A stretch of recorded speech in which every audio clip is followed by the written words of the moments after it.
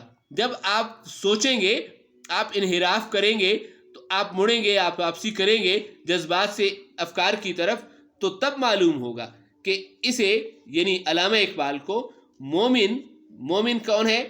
مومن وہ ہے جو 4P حاصل کرنے کی کوشش کرے گا. دوبارہ میں پڑھاتا ہوں، جملہ لمبا ہو گیا.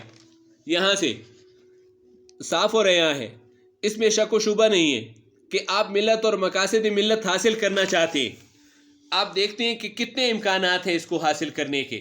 اور جب شاعر مشرق نے اس کو حاصل کرنے کے لیے تھوڑا سا جذبات کو سائٹ پہ رکھا اور تھوڑا سا سوچا، تو اسے معلوم ہوا کہ یہ مومن جو ہے، جس سے میں نے 4P حاصل کرنا ہے، اور اس میں اللہ تعالیٰ نے ترک تازی بھری ہوئی ہے، اس میں مجاہدانہ صلاحیتیں بھی ہیں، اس میں بہادری بھی ہے، یہ حاصل کر بھی سکتا ہے. لیکن مسئلہ کیا ہے؟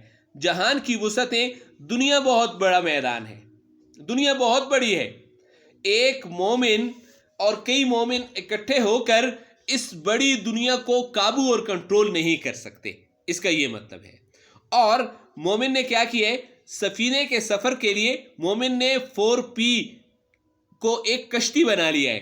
4P کی ایک کشتی ہے، 4 پوائنٹس ایک کشتی ہے، ملت کے مقاصد ایک کشتی ہیں، اور اس سفر میں سوار ہو گئے. لیکن آگے بحر امکان، آگے دنیا ایک سمندر کی طرح ہے، دنیا ایک سمندر کی طرح ہے. اور یہ سمندر کیسا ہے؟ اس کی کناریاں نہیں ہیں، اس کے کنارے نہیں ہیں. آپ دیکھیں، یہاں پر آئیں ہمارے جان، یہ وہ جگہ ہے جہاں سے ہم نے 4P کا سفر شروع کر دیا. یہ ایک سمندر ہے، اس سمندر میں ہم جاتے جائیں، یہاں پہنچیں تو یہاں پر یہ اس کا ایک کنارہ ہے. اس کا مطلب یہ ہے کہ ایک سرے سے دوسرے سرے تک جب آپ پہنچ جاتے ہیں تو آپ کا سفر مکمل ہو جاتا ہے. کیوں؟ یہ کناری بھی ہے، یہ کناری بھی ہے. لیکن جب آپ آغاز کر لیتے ہیں 4B کا، اور آگے اس دنیا کے سمندر اتنا وسیع ہے کہ اس میں پھرتے رہتے ہیں اور آپ کو دوسرا کنارہ نہیں ملتا، تو پھر آپ کا سفر بیکار ہے. اس سے ثابت یہ ہوا کہ 4P کا آغاز کا کنارہ تو ہے، انجام کا کنارہ نہیں ہے. یہ دیکھیں ذرا دوبارہ، مومن 4P حاصل کرنا چاہتے ہیں، سفینہ سمندر میں ڈال دیا ہے، لیکن سمندر کیسا ہے؟ ناپید کناریاں ہیں، اس کے کنارے نہیں ہیں. تو پھر ایسا سفر بیکار ہوگا، ایسا سفر بے معنی ہوگا. یعنی 4P کو حاصل کرنا بغیر وطن کے بیکار اور بے معنی ہے. اور اس نے اپنے تاریخی خطبے میں 1930 میں الہ آباد میں خطبہ دیا تھا مسلمانوں کو. اس ملک کے شمال مغربی کونے میں یعنی موجودہ پاکستان میں ایک قومی وطن کیا ہوگی؟ ایک ایسا ملک جس میں ایک قوم رہے. ہندوستان ایک وطن تھا. ہم نے کیوں وطن حاصل کیا؟ اس لیے کہ وہ ایک قومی وطن نہیں ہے. وہاں ہندو بھی رہتے ہیں، وہاں عیسائی بھی رہتے ہیں، وہاں سکھ بھی رہتے ہیں، وہاں مسلمان بھی رہتے ہیں. ایک قومی وطن وہ ہوگا جہاں پر ایک مسلمان قوم رہے گی. اس کی تاسیس و تشکیل کی دعوت تھی، اس کی ابتدا کرنا، اس کی بنیاد کرنا کی دعوت تھی. ڈیئر اسٹوڈنٹس، یاد رکھیے گا کہ یہی پورا پیراگراف ہے. میری طرف متوجہ ہو. یہ 4P ایک بڑا اور وسیع سمندر ہے. 4P کو ہندوستان کے مسلمان حاصل کرنے کی کوششیں کر سکتے ہیں، لیکن منزل حاصل نہیں ہوگی. اس وجہ سے اقبال نے اس کی منزل کو آسان کرنے کے لیے اقبال نے جذبات سے افکار کی طرف انحراف کیا. تو انہیں معلوم ہوا کہ یہ سفر مسلمانوں کا بیکار ہے. تو کیا کرنا چاہیے؟ انہوں نے پھر انحراف کیا. 1930 پہ انہوں نے ایک الگ وطن کے قیام کی دعوت دی کہ اس الگ وطن کو ایک پلیٹ فارم بنا کر اب 4P کی حاصل کرنے کی کوشش کرو. اتنی سی کہانی ہے. آ جائیں ابھی پھر اس طرف. یہ دیکھیں، شاعر علامہ اقبال، آسمان کی بلندیاں. بے 4P کا تصور تو بہت بلند اور بڑا ہے، اور وسعتوں سے یہ دیکھیں بلند ہے. یہ 4P بہت بلند ہے. اگر بہت بھی پرواز کر لو اس بلندی تک نہیں پہنچ سکتے ہو. اور وسعتوں سے اور بہت وسیع ہے. اس سے اتر کر زمین کے ایک تنگ ٹکڑے کی حدود میں وہاں سے اترا، اور اس نے کیا کیا، زمین کا ایک تنگ ٹکڑا لیا، اس تنگ ٹکڑے یعنی تنگ ٹکڑے کا نام ہے وطن، ملک اور ریاست، اس کی حدود میں ملت کو، اور یہ آپ کا اصلی پیراگراف ہے، یہ اصلی جگہ ہے آپ کی۔ شاعر نے آسمان کی بلندیاں 4P آسمان بنا دیا، بہت بلند ہے، بہت وسیع ہے، اس کو چھوڑا، اترا، اس کو چھوڑا، اور اس سے اتر کر زمین یعنی وطن کے ایک تنگ ٹکڑے کی حدود میں، لیکن اس کو چھوڑ کر یہ دیکھیں ملت کو نہیں بھولا، وطن کے حدود میں اس نے کیا کیا، ملت اور اس کے مفاد کو مقصور و محدود کرنے پر یہ پورا ملت کا جو مفاد تھا 4P تھے، اور اس کے مفاد کو، اس کے مقاصد کو محصور کر لیا، پاکستان میں کے حصار میں لے آیا، کہ 4P کی کوشش ہم نے پاکستان کے حصار میں لے آئے ہیں، کرنے، محدود کرنا اور کسی چھوٹی جگہ میں بند کر دیا میں نہ صرف آمادہ ہوا، وہ تیار ہوا، بلکہ اسی میں اس کو، اقبال کو اس کی، یہ دیکھیں 4P کی نجات نظر آئی، تحفظ بھی نظر آیا۔ اب یہ دیکھیں آپ، جب آپ قومی وطن میں ہیں تو آپ کے 4P کی حفاظت ہو رہی ہے، جب آپ ہندوستان میں ہیں تو پھر آپ کو اس کی نجات نظر نہیں آ رہی، اب آپ کو اس کی حفاظت نظر نہیں آ رہی۔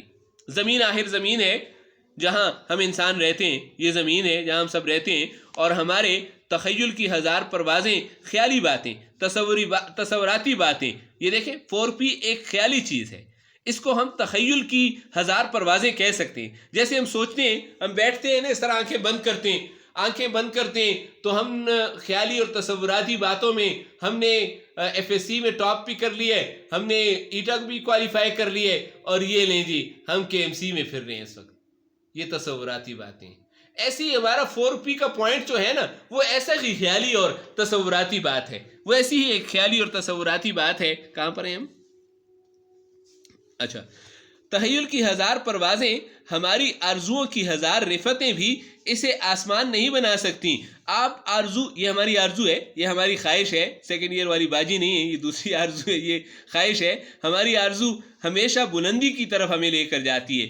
آرزو ہزار رفتیں، آرزوؤں کی ہزار رفتیں، آرزو یا خواہش جو ہے ہمیشہ ہمیں بلندی کی طرف لے کر جاتی ہے، بھی اسے آسمان نہیں بنا سکتی۔